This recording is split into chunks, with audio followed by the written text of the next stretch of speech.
So how does it feel to be back in Atlantic City? I got to tell you, it feels like I never left. You know, I was the chef here for 4 years at Caesars, and had 4 great years, and then 4 years at Taj Mahal. And, you know, Atlantic City is very special, for me personally, but it's also very special for a lot of people because the gaming experience, the dining experiences here parlay anywhere. I mean, you can go to New York, you can go to DC, you can go to Vegas, you can go to LA, and you've got them restaurants here, you know. So what they don't have is a beautiful beach, and we have that. So it's great to come back. Thank you. It's really good. You still have a home in New Jersey? I do, right in Absecon. Nice. Do Yeah. you really? Yeah, I'm right in Galloway. We're neighbors. yeah. I used to live in Galloway, but now I travel 345 days a year, so it's a little bit different. However do you keep up the energy, really and truly? You know, I truly believe that God gives us all a gift, whatever that gift is. Some are writers, some are TV people. You know, I think my gift is that I get a chance every week to save people's businesses, their homes, their families. I just came back from Afghanistan 4 weeks ago, feeding 20,000+ people, and when you see what these men and women are doing every day, and I think we've forgotten about 9/11. You know, they're out there every day, and one of the messages they asked me to bring back was, hey, we're still here, we're building infrastructures, we're building roads, we're building schools, we're giving kids pencils and giving them clothes, training the police force, and getting a country ready to be given back. And, you know, I was there for 10 days, went to 5 forward operating bases, 2 airfields, and it was amazing. So that's my gift back. What were you doing? Were you there? I as was part of the cooking, State I was cooking, Department? no. I was nothing to do with State Department, nothing to do with government. It's called Operation Hot, and if you go on my website, chefirvine.com, you'll see videos of the people I was with and what we did, and all the information's on there, and it's really cool. Lou Holtz, the coach from Notre Dame, was with me, and we put on a 7-hour show in the middle of the desert, just 4 hours before the show was going to start. The stage collapsed. Oh my God. Wow. And we fixed it, and we got back up in some amazing times, some amazing people. Were you afraid at all? No. Really? You can be afraid when you're dead. You know, life is about living, and you know, I ended my dinner last night by saying, if we can do something good, one good thing for somebody else, the world will be a better place. And that doesn't mean financially, it means listening, it means talking, it means buying a cup of coffee, saying thank you, and that's what my goal is. You know, I work very many hours with Gary Sinise, Wounded Warriors, the Gary Sinise Foundation, to build homes for severely handicapped servicemen and women. And it's the best thing ever, along with the kids' cancer that I deal with. But it's almost like I get the buzz from giving it back. Not only with the show's very successful. We're 87% success on 82 restaurants, Wow. which is amazing. There's nobody done that. There's another 36 episodes coming. We've just come back yesterday from LA. We've got a new show called Restaurant Express starting in November, where we actually give away a restaurant. It's a competition show, and very different, Robert Irvineized. Tough What love. does that mean? It means tough love and lessons along the way to make you successful. So, let's see what I happens. talked to a lady the other day who's, well, I don't want to say she's a fan. She said that you make her so angry, but she wouldn't miss your show. You know what it is, and this is something that I tell a lot of people. The show is so real. I really have 36 hours to figure your life out. I have $10,000, and I don't know your story until I walk in the door. I do that on purpose because I want to be surprised. I want to be told honestly what you are going through, and I can fix you. And obviously it works. Yes, I'm tough on the designers and the families. But when you see 5 kids that haven't seen their mother for 4 years because she goes to work in the morning, comes home at night, and she doesn't put them to bed or see any schooling, 9 years, 8 years, 7 years, 13 years old, because she's depressed about the restaurant losing $500,000. My job is to make sure that those kids get their mother back, they get a business that can support that family, and they don't lose a house and car. Before it was a TV show, was this part of your life too? How did this evolve? I've into always TV? I've always done things with military. I've traveled around the world with the military. Italy, Germany, Tokyo, Cuba, or Guantanamo Bay. I've always give back to the Navy exchanges and the commissaries through a very good friend of mine, Admiral Bianchi. And this was a natural extension to what I believe in and what I've come to really enjoy. And you say about energy. Energy is contagious. You know, if anybody follows me on Twitter, I don't know if you do, you'll see my tweets. They're always positive. Doesn't matter what it is. And I have so many people say to me, "Oh, you uplift me every day with the message on Twitter." And that's awesome. I have a 95-year-old lady who emails me every Sunday after the show. Honest to God truth. 95. I have a 92-year-old in my phone right now who comes to the shows. And when they turn around and say to you, "Robert, you're the reason I'm still alive," Wow. because I wait for your Sunday program. And then I have kids, and last night I did the dinner, and I was just telling Rocco, a lady, her name is Mallory, I met her on Twitter, and she couldn't decide whether she wanted to come to the dinner at Arturo's, because it's her 50th birthday, they don't have any money, right? Hard family, hard up family. And I said, "Come, and I'll make it the best 50th birthday ever had." So they scraped up the money. We did a separate menu, 6 courses dinner, in between doing the regular dinner for 163 people. Wow. Read, if you follow me on Twitter, read what she wrote this morning. It went viral. Wonderful. And I just, I don't know, maybe I'm getting soft and sloppy, I don't know. But I just like to see people that are struggling succeed in some way, shape, or form. That was a long-winded way around what you said. But when you get the full picture of, you know, I can be tough, absolutely. I make no apologies for that, because I have a job to do. Do people ask for that help, or you see that they need it and give it? No, they don't ask. Some do, but the majority of them act out of fear. They've got no money, they've got no life, the savings, the credit cards are... and it's only when you get to know them, and I only have 2 days, but I can tell you, out of the 82 shows that we have done, I talk to every one of them families still today, bar one. And the only reason I don't talk to this one person is because after I was there, he's just gone out of business, by the way, because he didn't listen. He was buying steaks for $5 and selling them at $3. And then when I left, when I left, he put a big sign in his window that said, "Sorry, Robert, steaks are back."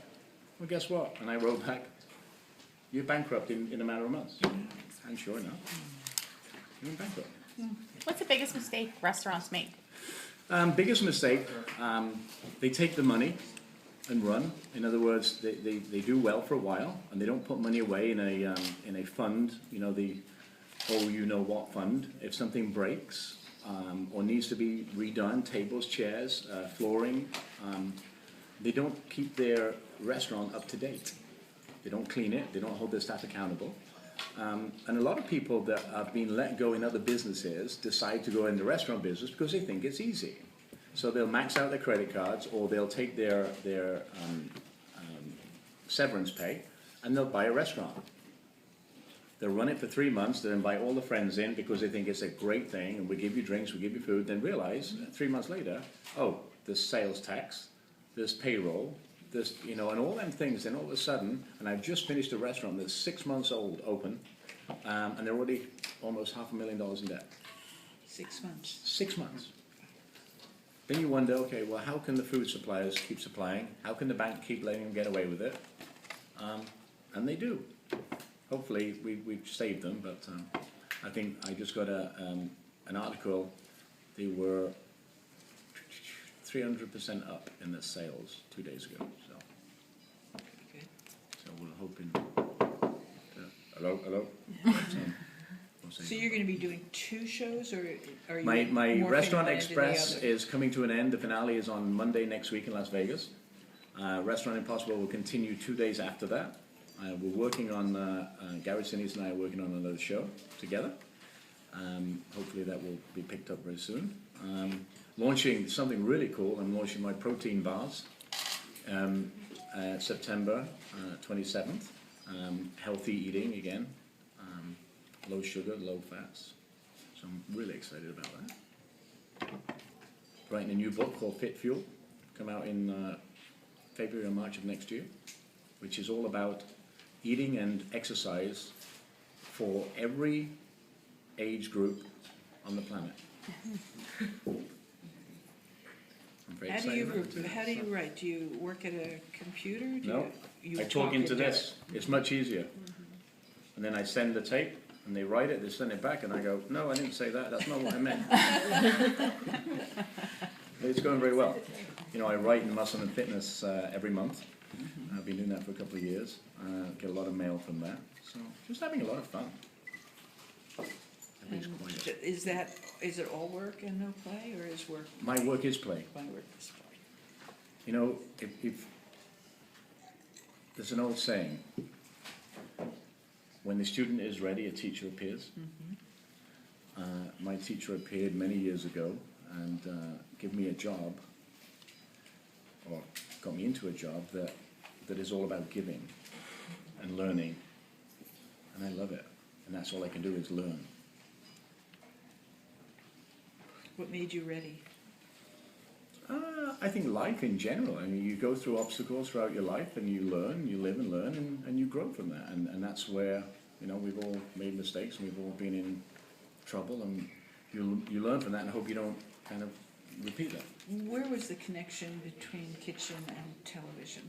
Where did Well, that I wrote connection this come? show. I wrote many years ago when I was at actually at Caesars.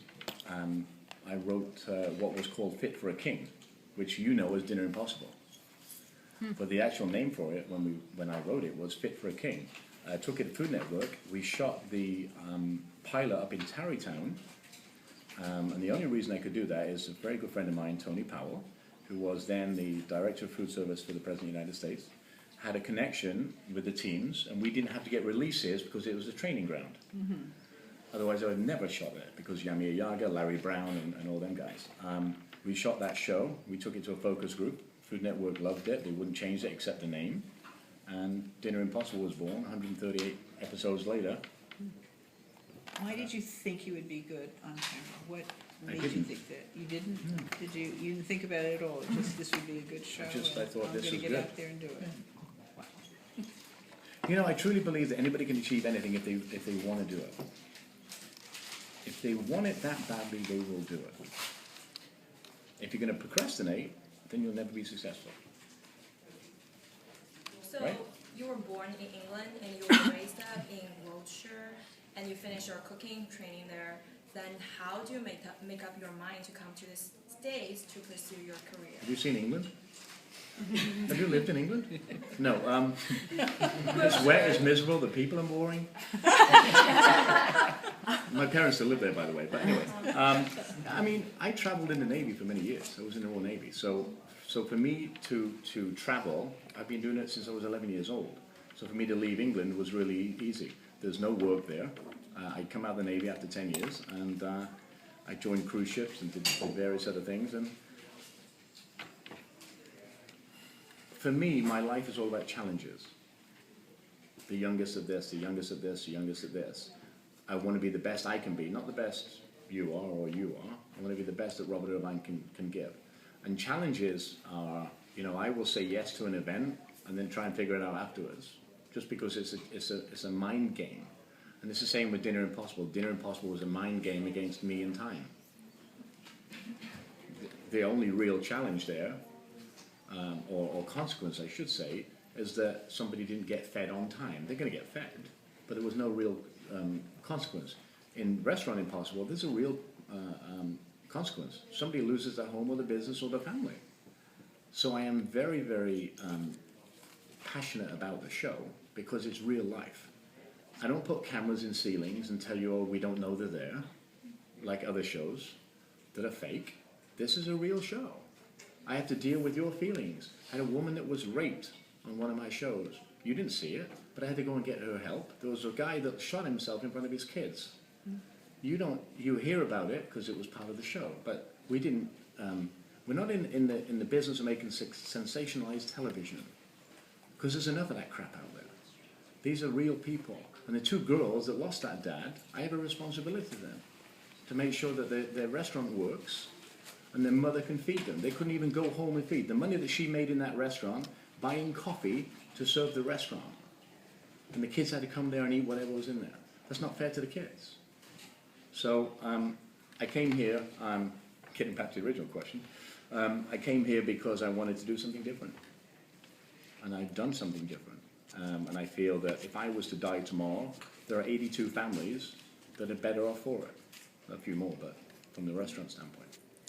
You don't script any part of your show? Not No one piece. scripting? No, I go in, I turn the camera on, and I throw cameras out when I'm having a moment with a, that is not supposed to be on camera. Because I don't want to expose, I think I expose enough with their feelings and their anger and fear. And the guys want to punch me and kill me. And Has anybody ever turned violent while taping the show? no, one very close. Very close. I mean, this close. And I told him, and it's so funny because the one particular guy, and you saw it, you saw pieces of it, you didn't see the whole thing, and he said, I'm going to kick, I'm going to take you outside and beat you up, or in the words like that. And all I hear in my IFB is, if he hits you, don't hit him back. Really? So yeah, and it's fear.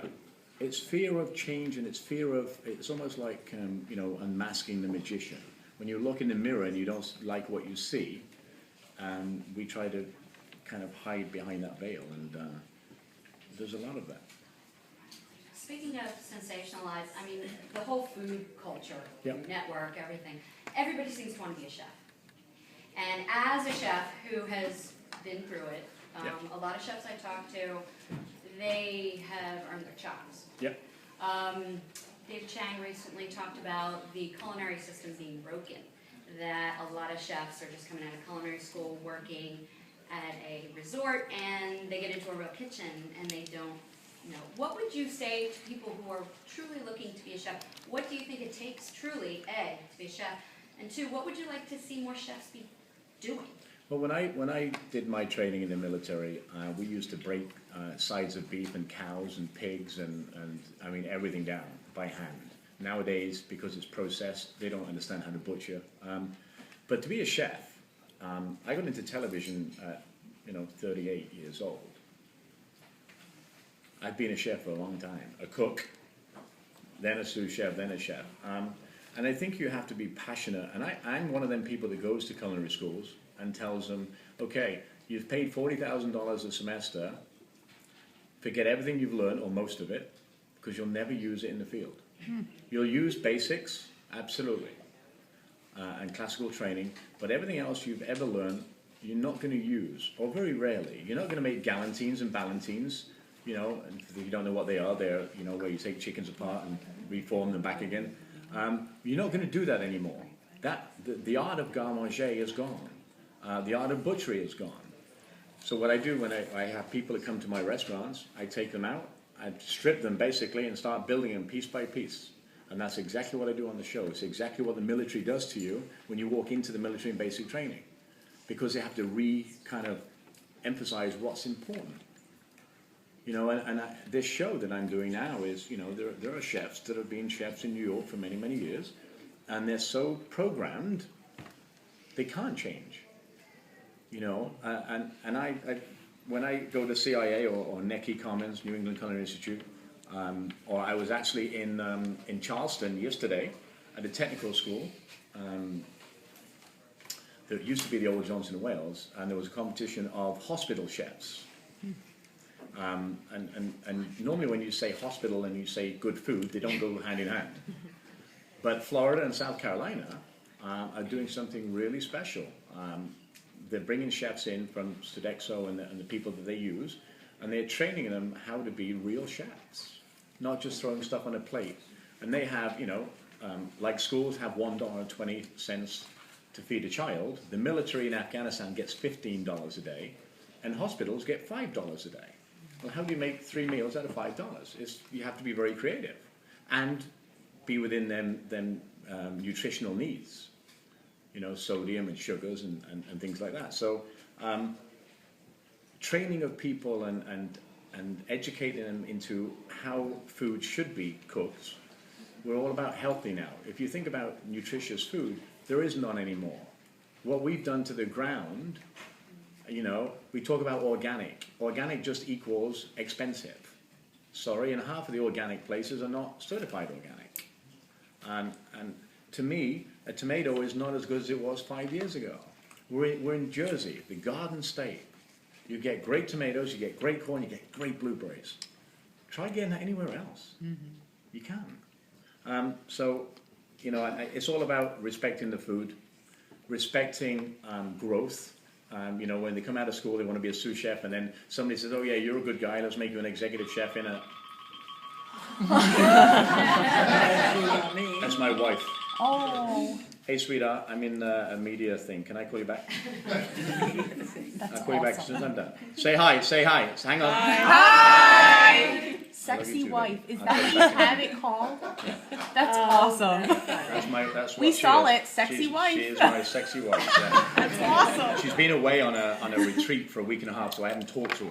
They take the phones away. Oh, is Like, it you a know, silent kinda- retreat? Yeah. Oh, cool. So it's like. I think going back to basics, don't give. I think people expect when they come from school after 4 years, they want to be a chef, and somebody says, "Oh, you're a chef now." Really? You know, and I look at some of these people, and I'm like, no. And that's our fault. That's the chefs and the managers and the hotel managers, because they don't want to take experienced people because it's too expensive. So let's cut that guy out and bring in a guy that's $20,000 less, or you know, cheaper, and let him run it. And we see what happens. You see all the time. They use frozen microwavable fish. And you said like for you, the work is play. But you know, it feels like in the restaurant business, like it's like, okay, we don't have weekends. Sometimes like you guys don't even have holidays. So how do you balance, you know, your time with your family, with your friends? My two girls were just on the road with me for 2.5. I have a 16-year-old and a 12-year-old. They're on the road with me for 2.5 weeks. My wife has her own job. She's a professional athlete. She travels 100 days. When she's not traveling, she'll fly to me. Fans, I was just spending an hour in that crazy place over there called the what is it? The market? The Grand Let me tell you. And Warren, was it nuts? That last hour. I walked in there and I literally had to run out. So, yeah. So fans are really important to me, and the connection to my fans is really important to me. I don't do Facebook, but I do Twitter. I do all my own social media because I truly believe that relationship. So, yeah, you just have to make time. I work out at 3 or 4 o'clock in the morning every day because it's good for me. It's my time. You know, I listen to Celine Dion and ABBA. Right? How much do you sleep? I sleep about 4 hours a night. 4 hours? And you get by on that just fine? Yeah. And I sleep on planes until somebody goes, "Excuse me, Are you over here? can I take a picture?" And I'm like, "Yes, I'll wait for you when I get off the plane." And I do. Aw, that's nice. I do. I truly believe that the fans are the reason we're on TV. You know, and if you lose sight of that, it may be their first interaction with you. And with the power of these, oh yeah, my voice on the back. With the power of the phones, you have to be on all the time.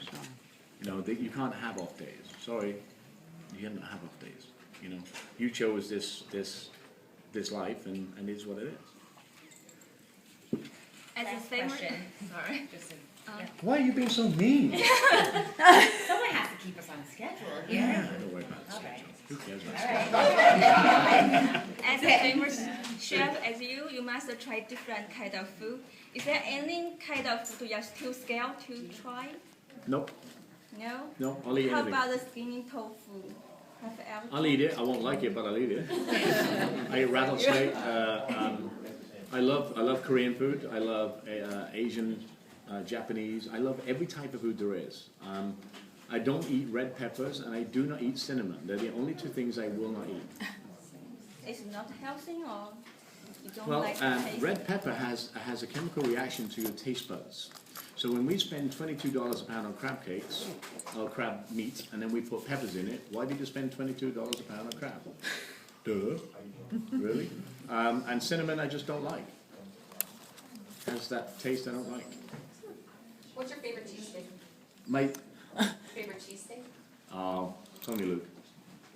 Tony Luke is a friend of mine, and I've known him for years, and there's nobody can beat him.